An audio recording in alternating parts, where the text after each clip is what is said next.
hot yoga problems. Oh, I got them. Oh, I got them today.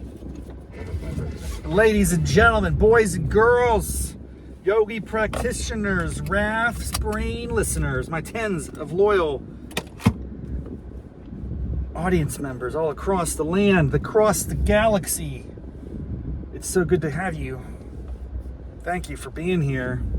I got some pretty cool thoughts racing through my brain this morning after another, I don't want to say dominant, but I want to say comfortable session of hot yoga. I'm having a sense that I crossed a chasm. This chasm may have been crossed over the past month or so, because the problems that I've experienced historically are not manifesting as frequently. I feel like I'm in a pretty good state. Again, I think it just relates to the more you do something, the better you get at it. This is probably true for everyone and everything.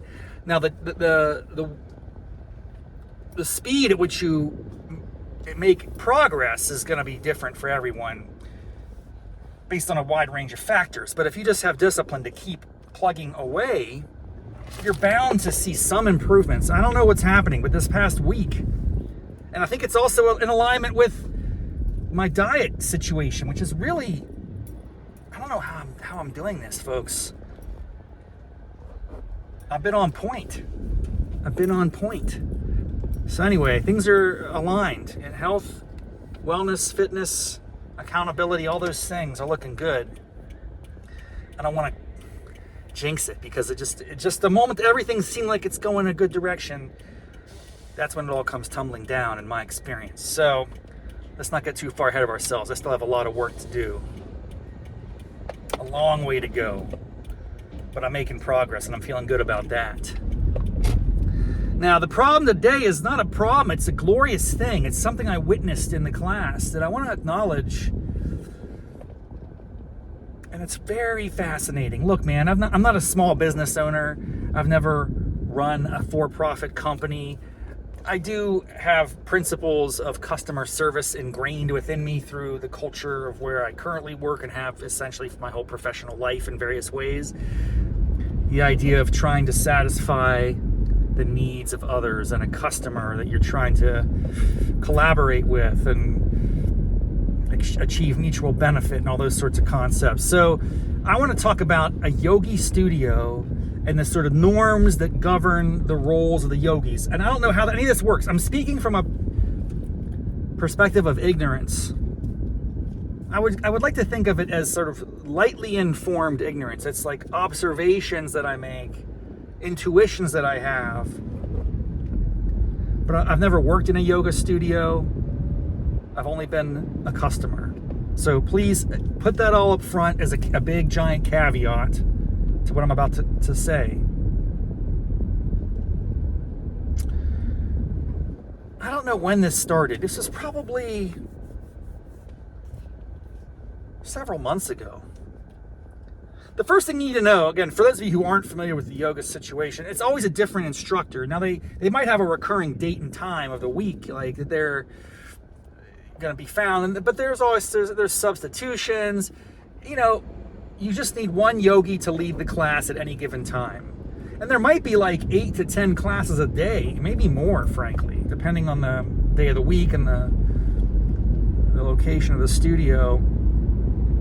I kind of go based on my needs, which is all about the time of day. I want to start the morning as early as possible and get up and out. So yoga sessions are rolling all day, but I tend to go to the 6 a.m. on the weekdays, 8 or 8:30 a.m. on the weekends, because that's the first day. I just want to get it out of the way. That might not be a right mindset, I recognize. And there have been times, as you know, loyal listeners will know that I have gone to an evening or an afternoon yoga on occasion, and it's a different experience. Nevertheless, I'm trying to work this practice around my lifestyle, which is one of, roughly like an 8 to 6, 9 to 5 type job-ish situation. We're all familiar with that. That's how it goes. You gotta, accommodate. But I don't know, man. Was it 6 months ago? Was it a year ago? I don't know. The general rule is you do your yoga practice. You get, it all ends. Everyone's in a great mood. Namaste. And, see you next time. Have a great day.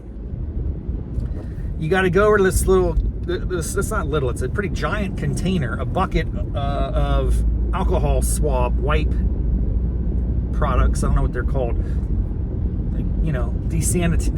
Sanitary wipes or whatever. You yank them out, and then you wipe down any of the equipment you've used, if you've used a strap or a block. And you can also use it to wipe down your mat and kind of kill the germs. That's all cool. It's a product that's there, and they ask you, please wipe down your blocks before you leave. Be respectful to the next. Yeah, it's all good. It makes sense. I get it. But a few months ago, some instructor, one of the instructors, I don't remember, I have a suspicion as to who it was, but I don't remember explicitly, so I don't want to pretend that I know exactly. But while we were in Shavasana, that's the last pose, that's the corpse pose, that's where you're all laying on your back and just catching your breath and enjoying the immediate benefits of the practice and what your body just endured. Feels great. It's probably everyone's highlight in a sense. You're happy that everything is over, the torture has ended, and it gives you just a moment of rest.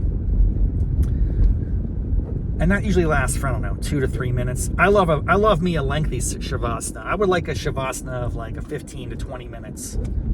Then I would drift into sleep land, and I love that feeling. Anyway, the point I'm trying to make is, at a certain time over the past 6 months, one particular yogi started doing something which I would say is straight out of the book of customer service, man.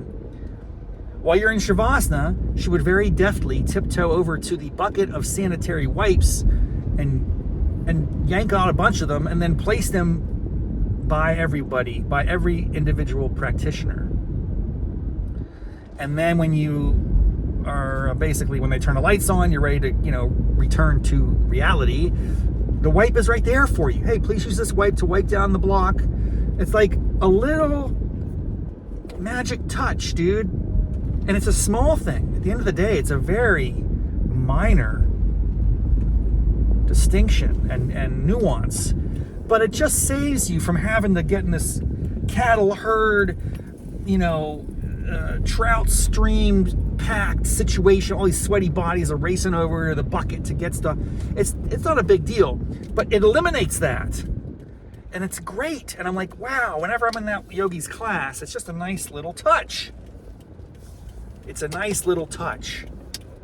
It's the type of touch that if I had the option to tip a yogi, which you don't. So it's like a fixed fee. There's no tipping. Let's not even get into tipping culture. There's a whole controversy in the world about tipping culture. That's a separate show. That's like an ongoing global debate. But let's say, for the sake of argument, you believe in tipping culture. You want to give a little bit of a nod to extra service and care. That's the type of thing that I would think would merit a little bit of a tip. Now, it doesn't, because we're not allowed to do it, and it's not the social norm in a yoga studio. I'm just saying that is a little above and beyond to me. But here's where it gets fascinating. And this is really, I think, a big perk. If you are a yogi teacher, I believe you get to go probably for free or at a steep discount to any yoga class you want. So it's not uncommon for yogis to be in each other's classes. They learn from each other. And they even acknowledge this sometimes during their own flows. Oh, I was in Stacy's class last week and she tried this, so we're going to do it here. So that's pretty cool. Here's what I think happened, and this is a cool story about the impact of small gestures of customer service and the way they can really transform an organization. So that yogi starts putting out the little alcohol wipes. I guarantee you some of the other yogi teachers from other classes are in her class and they're like, wow, what a nice gesture. That improved my experience. I'm going to start doing that in my class. And lo and behold, over the past, say, 3 to 6 months, I've noticed that this becomes kind of a norm. It's not entirely there yet. We're not in the world of alcohol wipes being delivered to you by the yogi at the end of studio as a normal state of business, an expectation, if you will. it's still a little bit of an extra, but I'd say it's 50-50 now. Initially, it was once in a blue moon. We talked about blue moons earlier, right? We got now like a full moon. I don't know. I can't even keep that analogy. It doesn't work. My point is, in life, little gestures of gratitude, service, helpfulness, courtesy, whether it's in a business setting, whether it's in a community setting, in general life, I'm telling you, it doesn't just matter in the immediate context of you creating value and helping someone. Others start to experience it or see it, and they will mimic it, perhaps, in their own way. And that is neat and cool. It's like a mind virus that it's a healthy one, and it percolates in a good way. That I think is pretty exciting to see when it all pans out. So that's a little lesson for today. Always